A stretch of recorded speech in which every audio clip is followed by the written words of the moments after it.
Go ahead. Marie. Jeremy. Alex. Brandon. Andrew. Savannah. Who is filming? My name is Justin. I'll be doing my persuasive argument speech entitled Psychological Care. Are you crazy? The injustices associated with mental health care. So it's only natural, when you're sick, what do? Go see a doctor. You see one of these guys. They're medical professionals, right? They take care of you. They're going to look what's wrong and then fix it, correct? According to the CDC, 83.6% of adults, which is ages 18 and older, went and actually saw a primary care physician. They saw their doctor. So it makes sense. A little chest pain, difficulty breathing, aches and pains, you go see a medical professional. But what if you're suffering from some sort of psychological pain? What if you're suffering from something that is not manifested literally by a physical ailment? What if you're suffering from something that is actually debilitating to you, yet there are no causes or cures for it other than the fact that it's simply all in your mind? According to David Goldberg, wrote for World Psychiatry, the official journal of the WPA, an article called The Detection and Treatment of Depression in the Physically Ill, quote, among those with chronic physical illness is both a major public health challenge and likely to be missed by professionals who care for physically sick patients. What this means is you can actually suffer from something and actually have some sort of mental debilitating illness that actually manifests itself in actual physical forms. According with the WebMD and in conjunction with the DSM-5, you literally can have, with depression, headaches, migraines, back pain, chest pain, difficulty breathing, diarrhea, and constipation. All things that you would actually go and see a general practitioner for.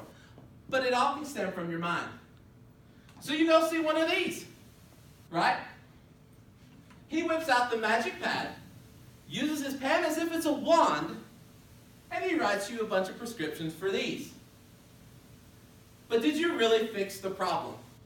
Is it fixed? You have constipation, headaches. He writes you a script. But the underlying cause could be something that you don't recognize. You might have an untreated illness. According to the National Association of Mental Illness, 1 in 5 adults, 1 in 5, I believe there are 6 adults in this room, so one of us will suffer some sort of mental illness in a given year. It could be mild. It could be just mild depression. You might have an incident where you actually have a death in the family. You're experiencing some sort of anxiety or panic attack because things are coming down. Holidays, notorious for that. There's some other statistics I'm not going to get into. I just want you to keep in number the 1 in 5. So 1 in 5. Out of that, according to NAMI, only 41% people sought treatment.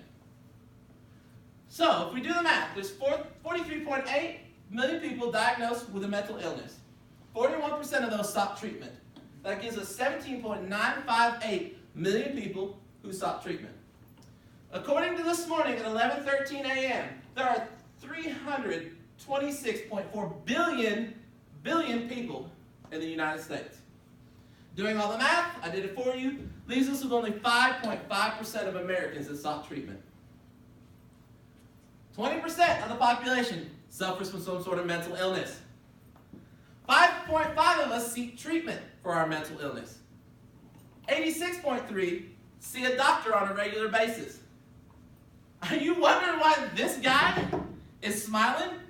Cha-ching. He's making money off of your possible mental illness. So, according to an article written by an anonymous author in the Huffington Post, it's called Healthy Living, 8 Reasons Why You Should See a Therapist. He gives reasons why you should see a therapist. If you have feelings of intensity, trauma about an event that's happened to you that you cannot stop thinking about it, unexplained recurrent headaches, again, physical symptoms. If you're using substance to cope for any reason whatsoever, if you're getting bad feedback at work, I have some of my coworkers, I'm sure they would do that to me. You feel disconnected. You have strain or tension in your relationships.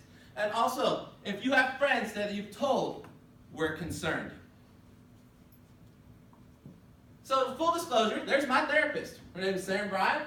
I've seen her within the past 2 years simply because I was having a rough time. There is nothing wrong with that.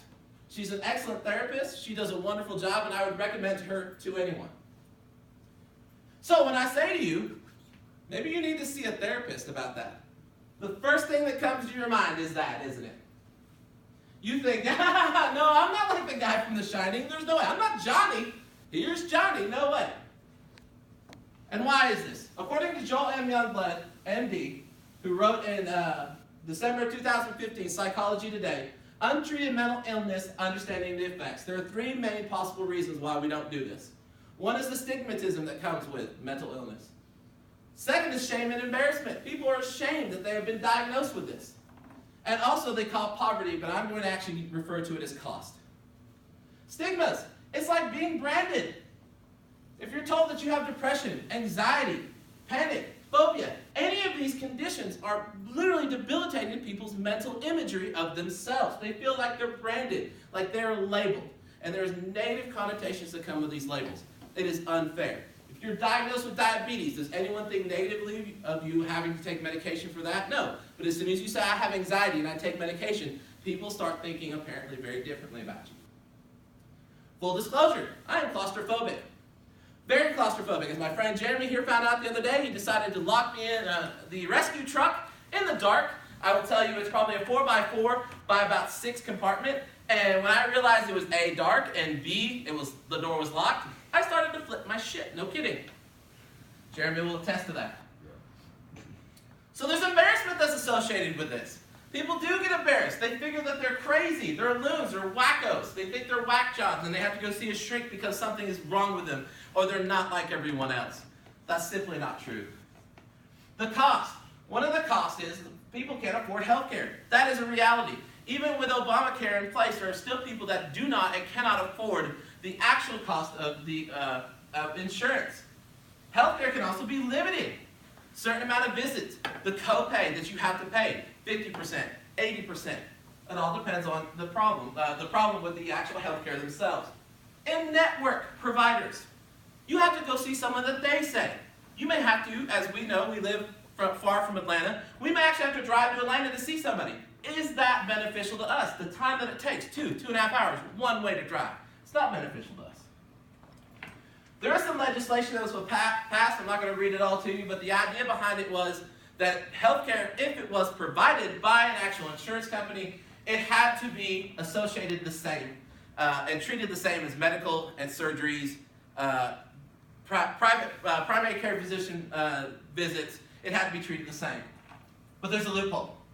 If they didn't initially have it in your policy, they still don't have to offer it to you.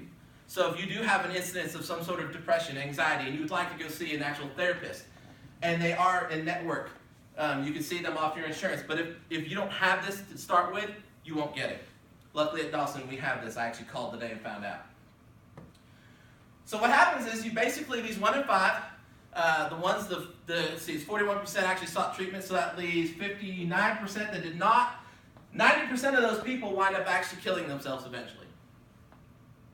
Let me repeat that. 90% of the 59% will eventually at some point in time kill themselves due to the fact that they go with an untreated mental diagnosis. I want to reiterate something to you. 1 in 5, 1 in 4. There's debate about the statistics. If 1 in 5 of us have a mental disability and it goes untreated, there's a 90% chance that we will kill ourselves. It's very debilitating. As a country, it's time to change. We need to change. We need to call for better healthcare reform for the mentally ill patients. We also need to call for better reform as far as our thought process about it. It can affect one of us. If you have a family of 4 or 5 at home, there's a good chance that one of them is going to have some sort of mental illness during the year. Remember that. It's time for a change, guys. We cannot let this happen. People are killing themselves for no reason. I appreciate y'all coming. Thank you very much. There are some references that I did not directly quote. Y'all have a good night. Thank you.